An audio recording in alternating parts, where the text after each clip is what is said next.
Hello everybody, sorry about that, I blue screened. After talking about my amazing computer specs, here I am, and just boom, blue screen. And of course, when I restarted, Windows update. So thank you very much, Windows. You're a great pal to have. So we'll be back into the band stage. Not to quite as much decide on it. Hi again! Welcome back. I'm back! Whoa. That's good. Sorry about that. My PC. My computer always has a heart attack when I run that sort of stuff, like streaming and recording on it usually too. mine's fine, but it blue screened, and then when I restarted it, Windows updates installed, so I think that may have had something to do standard. with it. So it probably tried to Doesn't throw surprise out, it probably tried to throw out the standard "Do you want to restart now?" message, which crashed my computer. So I guess Windows get their way, because now my PC's updated. Well, that's good. You'll be prepared for the next viruses coming over the next day or so that'll be hitting your computer, so don't you worry. Oh yeah. And we do see a Sven ban out, which is a pretty good carry to ban out when facing that Magnus. It's of course an RP into a Stormbolt with the God Strength and Cleave, and the Empower on the Sven is just an insane combo. If you get a Mask of Madness and crit up, he can kill your entire team within the period of a reverse polarity. Also the puck ban out coming, probably also to in preparation for that chaining with the RP, being able to throw down a Dream Coil on top, or even go Illusionary Orb and Silence in the middle of all those heroes. So after the stun duration finishes, they can get hit with another stun and even be silenced for another 3 seconds or so on top of that. Typing away there, Mr. Juicy. I am, sorry. Furious typing in the background. Yes, indeed. And I totally didn't say it because you dropped out, but the Lina, they totally picked the Lina, called it. Lina, great combo with the Shadow Demon. Their lane's really coming alive now, so obviously the Windrunner will be running in that solo off-lane position. Rectamundo. So really all they are lacking is the safe lane farmer for that tri lane. They may also put it in off lane and run Windrunner solo safe lane, but usually I would love to see that. I do like it when people change up the position of the tri lanes. I love to see tri versus I tri. honestly think a Windrunner, I think, is much better in the safe lane than the opposite thing which the Radiant can do, which is to put their Darkseer in the safe lane and go with some kind of Rubik, Jakiro, I don't know, offensive off lane. But Rubik generally seen as a bit more better in the defensive tri, I think. Yeah, definitely. As opposed to heroes like Shadow Demon. Exactly. With the lift, they can really stop an initiation, even if the Shadow Demon gets off the disruption, and then Light Strike Array combo. Even if the Lina comes in, unless the Rubik is the one that gets disrupted, he can easily lift up the Lina and then throw him into the Shadow Demon, and that's the initiation done with. How do you feel about this Leshrac pick? I think it fits in well with the idea of a tri lane, but they have left themselves open to something like an anti-mage pick from the anti-mage. and there we see the anti-mage come out. You see 4 heroes on the side of the Dire. Oh, and we see a Kunkka pick up. I love Kunkka. I absolutely love him. I think he's an amazing hero. And I'd really like to see him in a tri-lane with Rubik and Leshrac. Go against the tri-lane of the Shadow Demon, Lina, and Anti-Mage, because that Tidebringer, even if he's only hitting a creep at the front, can splash out to that Shadow Demon and Lina and burn some early regen. And I don't know about you, but I actually loved this draft. The way it came together in the end, I think neither team has an especially big advantage. I want to give the very slight edge to the Dire side, simply because they do have the Magnus and the Anti-Mage, and if there are any 2 heroes that can keep you in the game, it's those 2. We'll have to see if the Kunkka's able to farm to keep up with it. That's what it's going to come down to. What is the Kunkka going to be able to get in ways of farm? Exactly, and loading into the game, we have Baron von Carson on the Rubik, Queen of Pain being played by the RenK, the Vader picking up Darkseer, Tom Cruise on the Kunkka, and Some Tails on Leshrac. Okay, so I'll do this one for the dire side. So if we have a look, we've got TFL Carnage Rules playing as the hard carry anti-mage. I think they will be running a defensive tri-lane with that anti-mage, so he'll be heading top. We've got Supershot playing the Shadow Demon. He'll be going top as well, I imagine, for the defensive tri. We've got KYA or Kaya, I suppose it is. He'll be playing the. Looks like it will be a possibly a mid-wind runner with a off-lane Magnus who's being played by Qaim. Indeed, I'm not too sure about their lineup here. I'm guessing they're 30 seconds to expecting, and go. it does look like they're going to go try versus try. So they are sending the Rubik, the Shrek Kunkka up top, and sending the Darkseer in the off lane. Maybe they figured they might do something like that, and figured that the Magnus wouldn't be able to do much against the Queen of Pain in mid lane. Queen of Pain does do wonders against those melee heroes in mid lane. And Magnus, even though he can spam out the shockwave, apart from that, he doesn't have too much lane presence on against that Queen of Pain. And we see the wards come down for both the Radiant and Dire, and the double damage coming out for the Magnus. But a DC. And just while we're in the middle of this pause. Just while we're sitting here in this pause, I'd like to talk a little bit more about what you mentioned with the Windrunner going mid. So with the Queen of Pain versus Magnus matchup, it's not really a matchup where one or the other hero is going to lose the lane, I don't think. It's just more that the Queen of Pain basically gets a bit of free farm, and the Magnus has to tie up his courier with a lot of bottle crowing, because that's really how a lot of Magnuses are run now. And it is a legitimate way to do it. Having the defensive tribe will serve to benefit them in the fact that the Magnus would be running that a lot if he was going mid, because you generally, you need the courier a lot more on an offensive try, I feel, rather than, when you've got an AM sitting back. So I definitely don't mind their decision with sending Windrunner into the mid lane here, because like you said, she'll do just fine against Queen of Pain. There won't be any clear winner or loser of that lane, especially, I would think. I think Queen of Pain has a little bit more base, doesn't she? Oh, they both actually have 56 base. Yeah, exactly. The one thing with Queen of Pain has a higher gain though. I think it's possible. I could pick up gain. I might be wrong. Points gained per hero level, 2.6 on the Windrunner and 2.5 on the Queen of Pain. So you are wrong. Point oh, damn. Off by 0.1. Dem points. But yeah, Queen of Pain, she can go ahead. I'm just going to say the Queen of Pain does have a bit more harass in lane, however, so even if Windrunner gets slightly more base, her only harass ability is really that power shot, where the Queen of Pain can throw out the Shadow Strike and can blink Scream, and of course that Windrun only blocking physical damage, so the ticks of the poison as well as any screen damage coming out will hit Windrunner in full. What do you think about the swag on the Windrunner? Do you think that'll help her out in the lane at all? Maybe that custom power shot animation? I think it definitely will, especially with this Gilded Falcon helmet. I think it looks pretty sweet, to be honest. Very nice. Yeah, wow, very, very bling, that Falcon helmet. Golden helm action going on. I'm going to have to watch for this power shot animation. I don't think I've seen this one before. I think she holds her bow sideways and then shoots it. Kind of gangster style. I'll have to not tell Kathy about that. I think she'd throw up.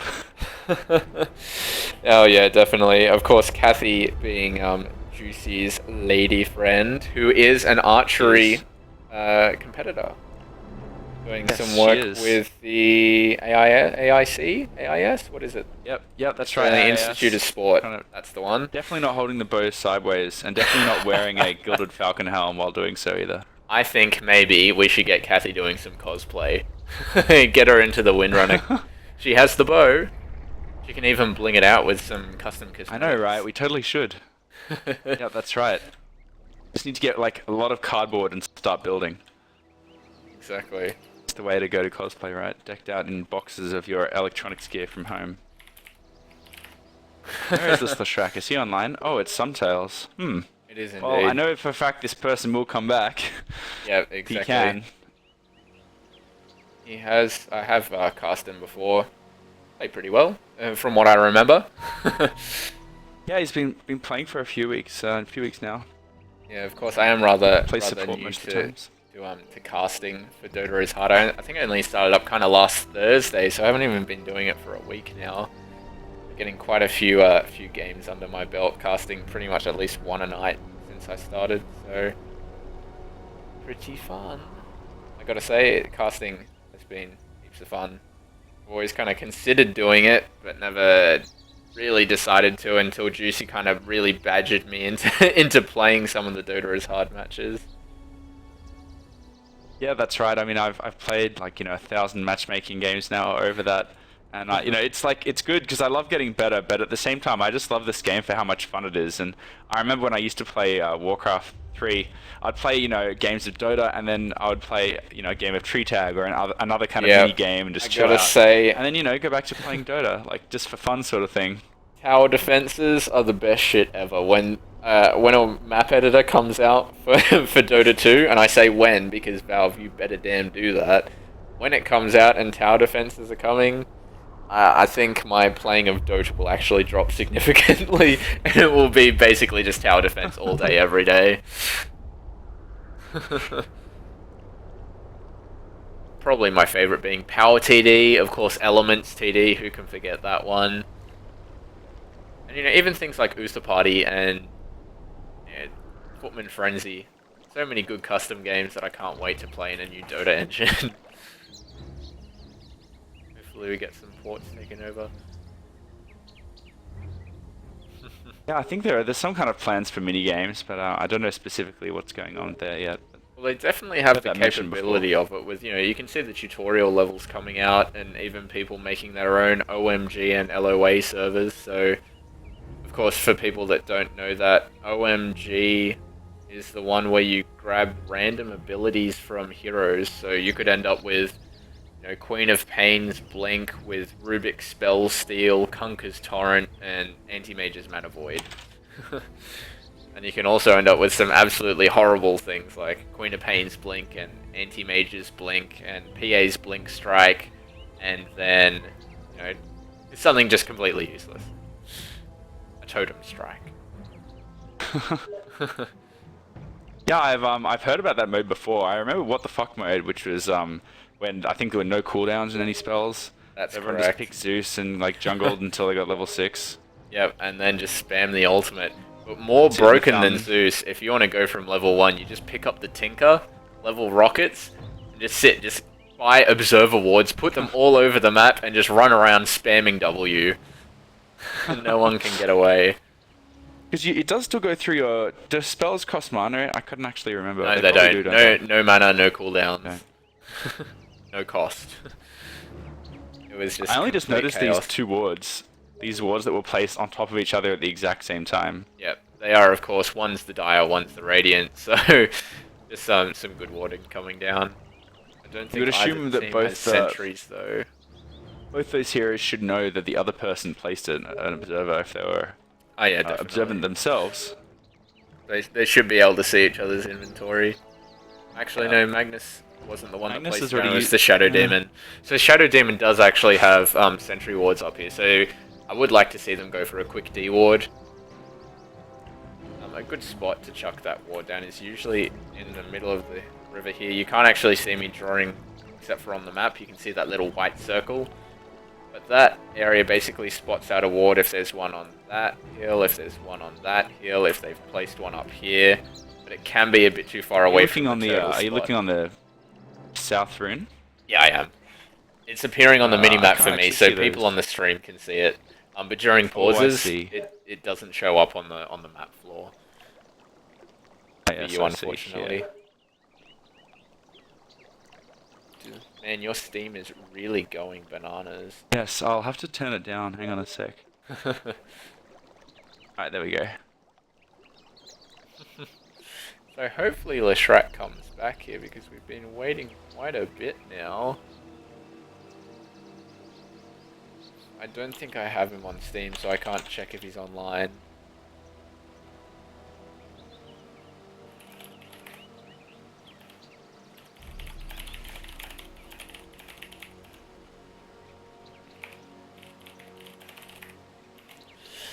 Oh, here we go. Sumtails is back. Yes, finally. He connected a little while ago, but I guess he hasn't chat. I didn't even spot that. Are we ready?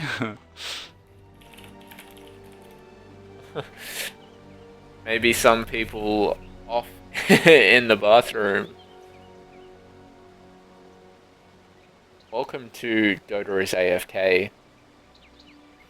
This is Juicy and The.Spectre, casting all of your pause animations. There is no chance to miss first blood when there's no movement. And I got my first blood last game. I'm so proud of myself. I didn't miss it. Every single game so far has been a miss. Alright. Here we go. So is the Shadow Demon coming down to place a sentry? The answer, after 7. Trying to spot out the Darkseer. Should see him. Looks like he might try and place a pull ward down. No, he just walks to lane. So we're actually seeing an off-lane Shadow Demon. And Magnus is somewhere? Where is Magnus? Magnus is up on the top lane. I would have liked to have seen them lane the Lashrak and the Shadow Demon together, along with the Conker. And if they really wanted to solo someone, put the Rubik on the solo? Well, no, the Shadow Demon's on the Dire side. So... Oh, I said Shadow Demon. Yeah, my bad. Yes. Shadow Demon should really be on the top lane here instead of the Magnus. Selling the off lane. Yeah. I suppose they just didn't want to put the Yeah. I agree. They should have just put the Magnus mid and put the Windrunner off lane anyway. Exactly, because the Shadow Demon is going to be even more useless than the Magnus in the off lane, and would have really fit in with the tri lane top. So I'm quite confused at why they're doing this. Maybe they're going to pull out some crazy strategy, but at the moment we have an extremely odd tri lane where Magnus is taking the farm of the anti-mage, and they really don't have any killing potential. Because without that setup stun, the Lina is going to have a very hard time hitting a Light Strike array. And anti-mage with an early TP down to bottom, so maybe that's why we see the rotation. Maybe they weren't expecting that that offensive tri-lane from the Radiant, so Lina may join them a little bit later. She may just Middle walk is down, missing. or maybe do a bit of stacking and pulling beforehand. It looks like she might just walk all the way down to the bottom lane. Regeneration. Windrunner getting a regen rune, which is very lucky for her, because it looks like she was down on about half health. She is leading the CS at the moment, sitting at 8 and 3. Of course, both of these mid heroes have a very, very good attack animation, so if played equally, they're going to get roughly equal farm. A good power shot there, picking up 3 CS at once from the Windrunner. A scream coming out from the Queen of Pain.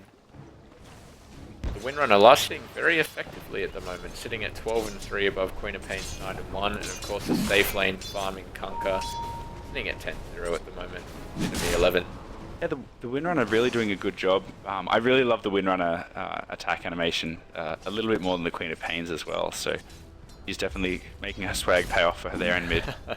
Definitely, and we do see I complete... really wouldn't have guessed... Oh, go ahead. Yeah, we see the complete lane shift, so Magnus is now soloing the safe lane, and the tri-lane is sitting on bottom against Darkseer. Yep, so pretty awkward lanes, really, I want to say. And this Darkseer is going to lose the stack now as well. So, not really going that well for the Radiant, I want to say. Yeah, definitely. So with that early rotation, even though it does force out 135 gold from the anti-mage early on, it is going to benefit them a lot in the game. It is a good switch up. Maybe Shadow Demon looking to dive on this Darkseer, but just throwing out the Shadow Poison for now.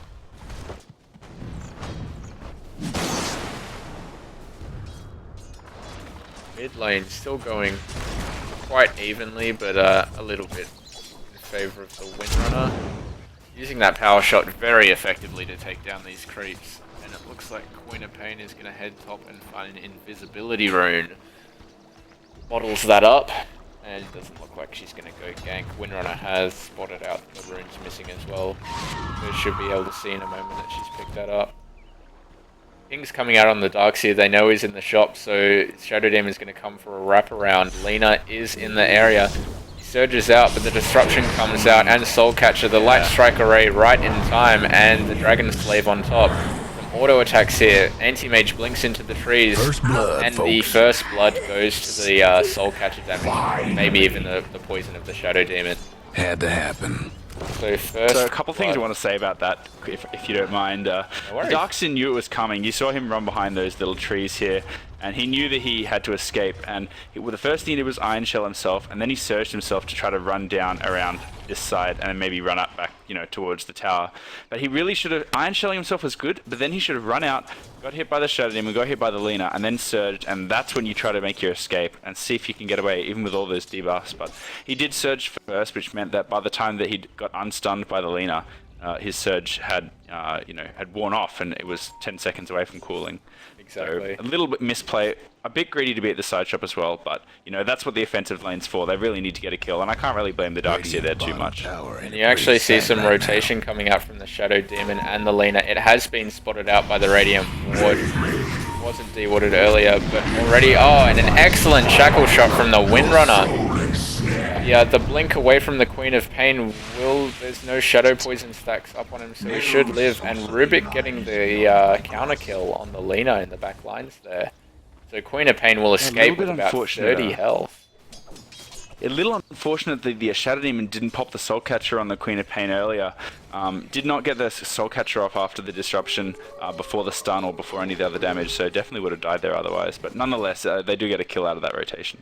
Of course, the Shadow Poison does still affect units into the disruption, so I would have maybe liked to see one of those come out as well, just for the extra damage tick. But we do see one come out with some good rotation from the supports of the Radiant.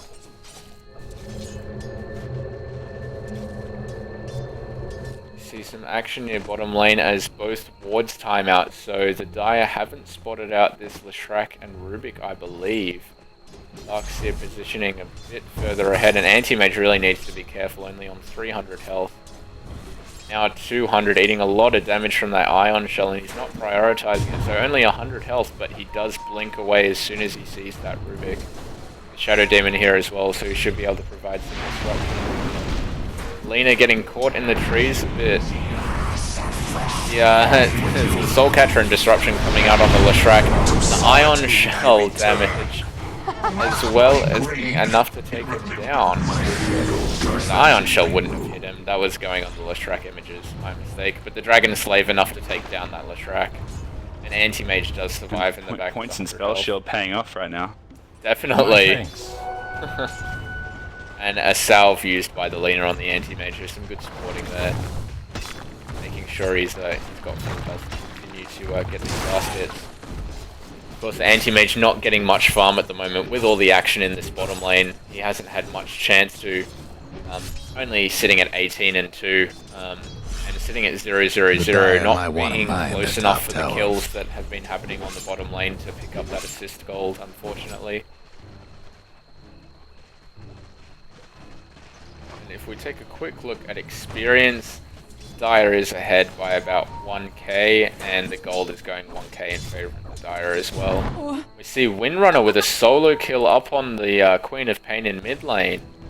Looks like a shackle shot to a creep in a double damage rune was enough to take her down. You see some rotation in the bottom lane. The Rubik lifts up the Anti-Mage, and the Ion Shell comes out, and the Split Earth too late. Blink comes out, and he manages to run away. Radiant's bottom towers seen better days. Even with a surge on the Rubik, his spells were both on cooldown, so no follow-up to be had. Queen of Pain going down was... I don't know if you saw that Queen of Pain go down, but that was a bit painful there. They really can't afford to be losing her at this point, because she needs to be leveling her ulti firstly, and then starting to roam around and trying to get some kills. I would have loved to have seen a point in Sonic Wave rather than 2 in Blink. Yeah, definitely. Maybe an issue with maybe an issue with skilling there, or maybe she really wanted that extra point in Blink to try and escape. But Windrunner really commanding this mid lane, sitting at 51 CS.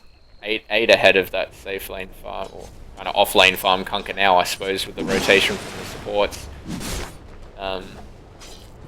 Magnus seems like he accidentally pressed his RP. It is on cooldown and he's out of mana.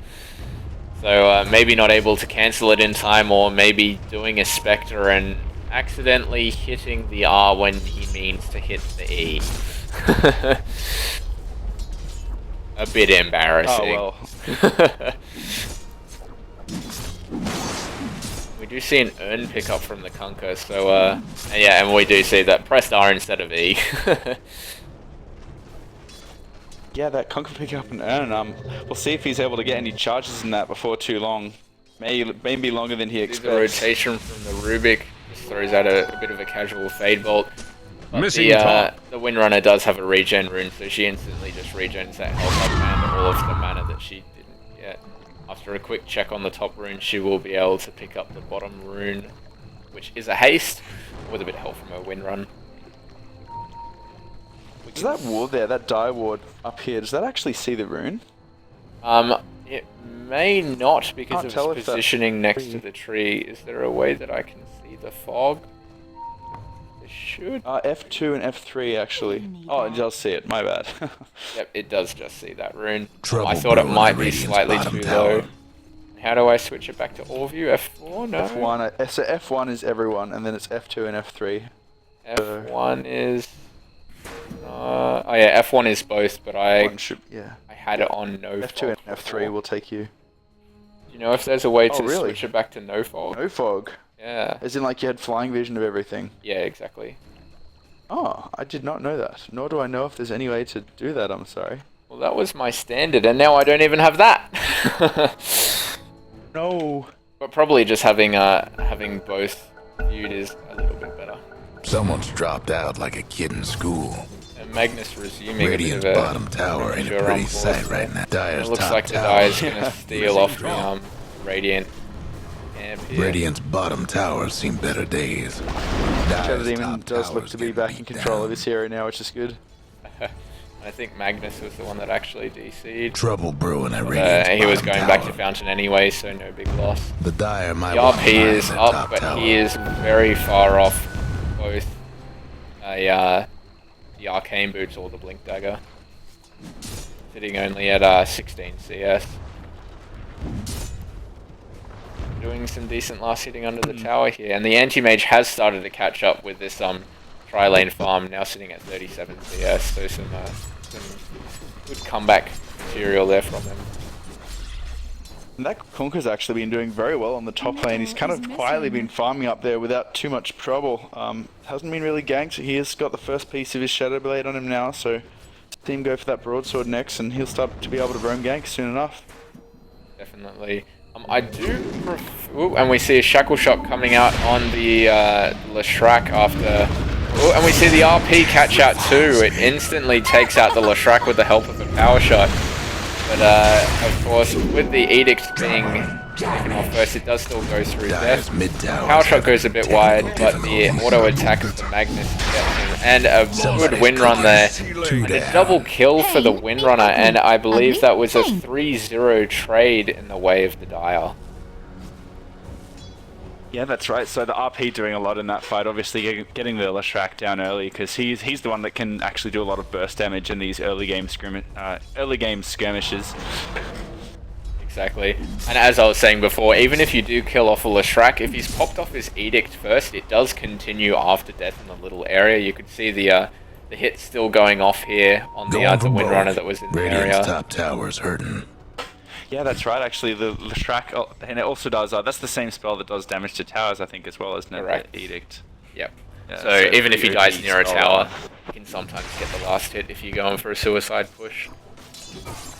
And it looks like Anti-Mage is going for a Battle Fury despite the early kind of lack of farm. He is sitting on a Ring of Health and the Claymore is back at base, so still about 2k off. Radiant's bottom tower ain't a pretty sight right now. We see the Radiant bottom tower quite low, sitting at 150 health, just outside of deny range. And I've got someone asking for my stream, so I'm just going to post the link for Radiant's mid tower's getting banged up. Apparently some people want to watch. So I'm always by all happy means, they to have should. more viewers, definitely. and my Super Pro overlay with the DotA is hard logo in you know, next to the hero portrait. I hope the Queen of Pain realizes if she jumps, she can get this kill, and she will, and she jumps, she does win run, and does win run before the right click, so be able to get away on 100 HP. So I suppose I miscalled that, and maybe she should have waited for the Shadow Strike to cool down.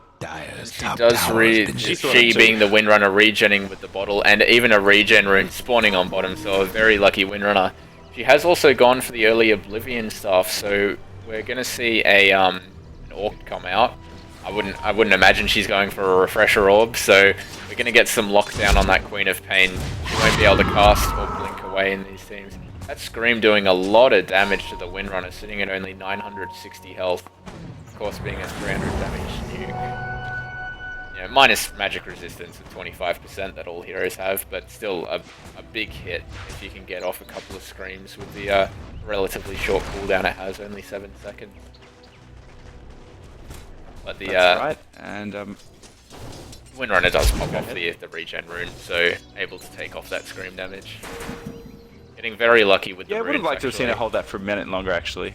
She had full mana when she mid-tower popped that could use off. a hand. Or she didn't use her The die power at shot. best do You can get her something pretty about that power shot bottom animation. Got to get your money's worth. And she'll actually be standing in between the tower now. They want to try to push this mid-tower's down and make sure it doesn't getting get banged denied. Exactly, and that she'll level, take some creep shots here. yeah, the level 4 power shot doing a lot of help to take down that creep wave early Radiant's mid tower's coming apart. on. And Looks that like tower Conquer and will Darkseid go want to trade for it though. Dire's bottom tower's Yep, getting the they're going on Radiant's that mid bottom tower tower's pretty getting strongly, but full. Kunkka taking a lot of hits from the tower here. If you aren't aware, you can actually attack move on a creep. Oh, Darkseid bails. Oh, and the Mana Void coming out a second too early, but another last hit enough to take him out. And with the Windrun, it actually does slow as well as speed up the Windrunner, so the wall drops out, Magnus might go down, and he does! So Darkseid manages to get a bit of a revenge kill there at the cost of his ultimate. But, you know, if you're gonna die, and you don't see any giant team fights coming up, it's well worth it. Ooh, the Courier in a bit of trouble Magnus here. Anti-Mage Illusion. Dire's mid Oh, tower but the Windrunner spots out the Rubik going for the Courier. And the Demonic Purge coming out on the Leshrac. Shadow Demon gets a solo kill on the Leshrac. Dire's mid tower could use a little help. And this, I mean, imagine if they had the Queen of Pain helping out with that. exactly, come in with a Blink, Scream, and Ultimate laying over the top, it would have been a lot of damage. For some reason, deciding Radiant's not to TP down to that tower, she's structures. down here. Trouble And brewing a in lane Radiant's ward from the bottom tower. Dire has spotted through the trees, I believe. Queen of Pain does come in for that Blink, Scream, and Ultimate, and she takes down Lena. Pops off the double damage, a bit of body blocking going on, as well as the Ion Shell is enough to take her out. A reverse polarity from the Magnus, but I think that's a bit of a waste. He has no follow-up here, so even though it was a brilliant reverse polarity, hitting on 3 with the shockwave follow-up, it just was not enough. And Torrent coming out on the Magnus, excellently placed, and the Queen of Pain getting the last hit on the tower as well. So Radiant's mid quite tower a could costly use a trade hand. for the Dire there, after doing so well. Of course they Yeah, that's right. I are. mean, he gets a 3-man RP. You have to feel good about it, but then if there's no follow-up, it's like, well, I guess I'm dead now. Exactly. A 3-man RP is well and good, but if there is no follow-up, it is a misplay. It does give you the feel goods, and the Orchid is completed up on Windrunner. It just has to be flown out by the Courier, but the Courier is busy flying out the Broadsword and Claymore for the anti-mages. Battle Fury, he is still... I know he has the completed Battle Fury. I didn't see him finish up the Perseverance there. Maybe it did pick up the Void Stone while I wasn't looking. But he's going to rotate into the jungle now. Hopefully take some camps down with the Blink in Battle Fury. Probably needs to pick up a Quelling Blade just to really really accelerate that jungle farm. We also see Magnus rotate in and throw off an Empower on the anti-mage to really amplify that splash damage. Yeah, I mean, that's what's going to get them into the late game, I think, and just make them so strong as the Empower on that anti-mage. Exactly. If he manages to hit another 3-man RP, even if it's just the anti-mage for follow-up, if they can put Shockwave and a Skewer into that, as well as an empowered Battle Fury anti-mage hitting away, it's going to be a lot of damage during that reverse polarity duration. And a lot of pressure being applied to the Radiant top tower. There are a lot of heroes here. And the silence coming out on the Leshrac as well as the Windrun. The shackle shot doesn't latch, but with large auto attack damage, no, he's going to be one off. So unfortunately, Radiant's the top die, the tower's in Leshrac bad manages shape. to escape. Some tails Very escaping lucky with off about that 50 Leshrac. health, as well as popping off the Dire's magic bottom one tower's charge, getting the probably business. helping him to live there. We do see 4 heroes rotate up, but hot on the heels is the Queen of Pain, Rubik, and Kunkka. Radiant's Kunkka with that top Shadow tower's Blade taking completed. hits. The Queen of Pain has run straight into all the heroes, and an Orchid comes out instantly, so she can't run away. Rubik lifts up the Windrunner on the back line, but he is out of position. A beautiful Light Strike array, stunning the Rubik, and managing to get the last hit out. Looks like the Windrunner picked it up. They have spotted out the Kunkka, but he Dire's goes into bottom Shadow tower's Blade. getting the You business. should know which way he's heading, but it looks like they're going to decide to chase. Windrunner, sorry, the Darkseer on the back line, surging, but the Demonic Purge taking off, and throwing out the ultimate at the end. Even though last time it was a good idea. Shrek coming in with the Split Earth, he's found the Shadow Demon in the backlines, and the Kunkka, the Kunkka not coming in, and he manages to disrupt himself, and disrupt the Leshrac rather, and TP out. With the Windrunner coming in with a beautiful shackle, it goes the other way. Now silencing the Kunkka. This is an extremely long team fight. The Queen of Pain comes in on the back end, throwing out the Scream and Shadow Strike, but the Windrunner is going to TP away, and the reverse polarity used but stolen by the Rubik. A blink forward by the Queen of Pain still has that Sonic Wave left, so another blink Scream. And maybe the Sonic, oh no, She tries to go for the Sonic, but cancels the Shadow Strike as well. The Fog of War doing wonders, but we do see a Scream and Ultimate come out finally, and that is the death. A Light Strike array going out on the Queen of Pain. And the reverse polarity, stolen reverse polarity, kill on the Lina. Another excellent shackle coming out. This is nothing but team fights. What is going on? Going all over the map. With the amplified damage, the Rubik goes down, and the Queen of Pain. It's going to be a triple kill for the Windrunner, and a double kill for the Kunkka. Jesus Christ, what is going on with this game? That was a solid few minutes of fighting. Oh me, oh my.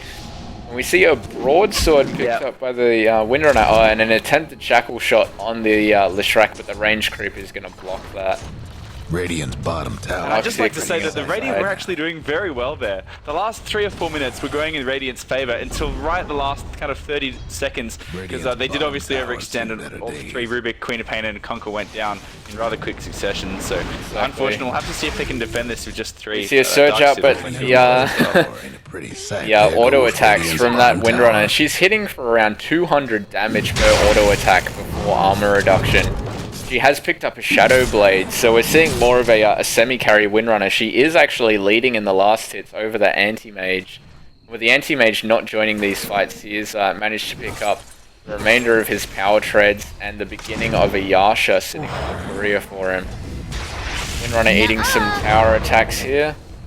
Still has the Windrunner at her disposal, using the focus fire to really try and take down this tower fast.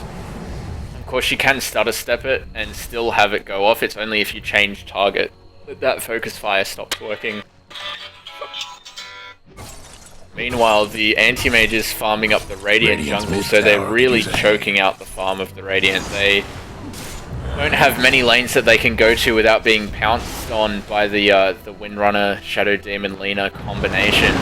We see a skewer through, and the silence comes out on the Queen of Pain.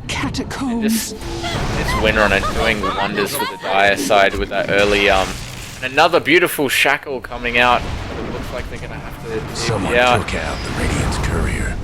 The Radiant Courier goes down in all of this, and the Shadow Poison and enough to take him down. The shackle shot, another beautiful shackle shot, and the Leshrac is going to go down as well. That's a complete team wipe, going the way of the Dire, killing off all of the Radiant heroes for the cost of a simple Shadow Demon in that number 5 position.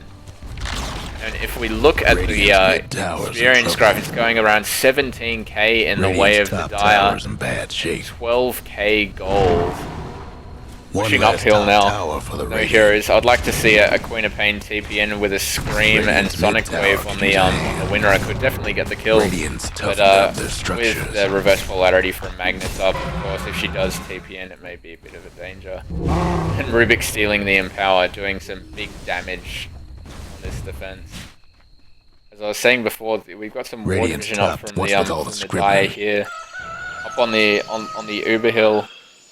So you can see the vision coming out from the Dire. They have a pretty good view of all the The lanes. Radiant got one last top tower. Rubik with a lift, and Anti-Mage is going to blink defensively, not going to go in on that.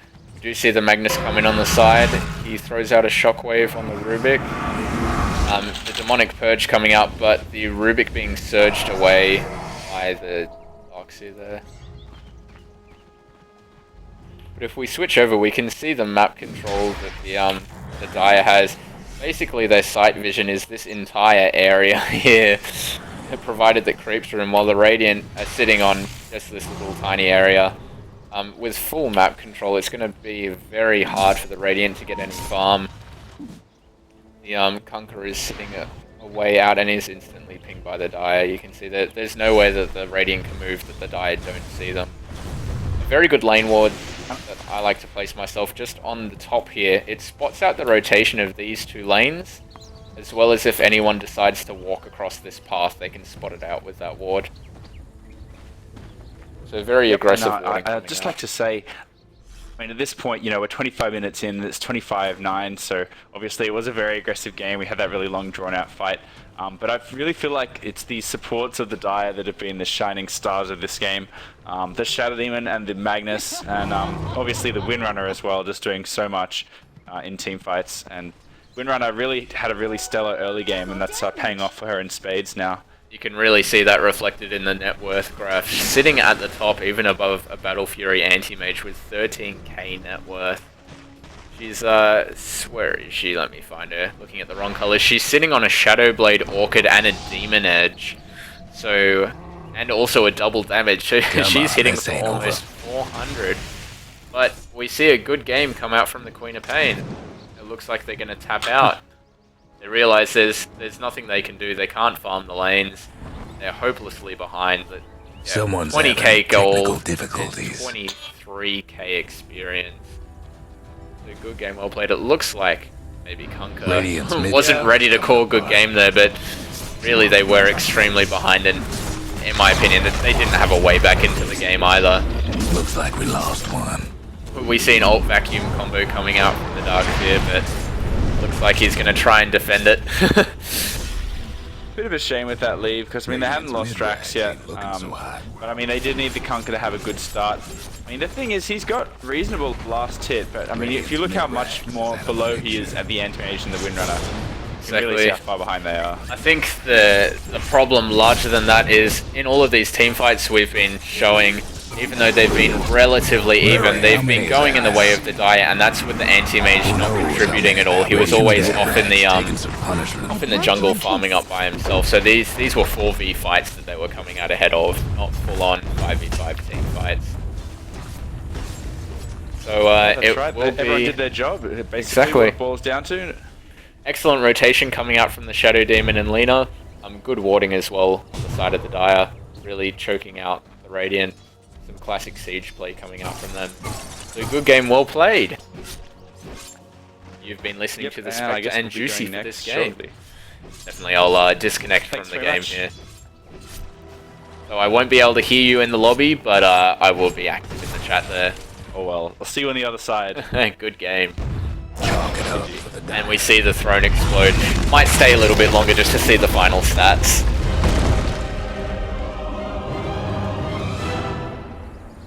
Dire victory. Yeah, you see the Windrunner there with 641 GPM, 717 XP a minute. Really took control of that game. Ending with the Daedalus 1307. Excellent play from Kaya there. My MVP of the match, definitely.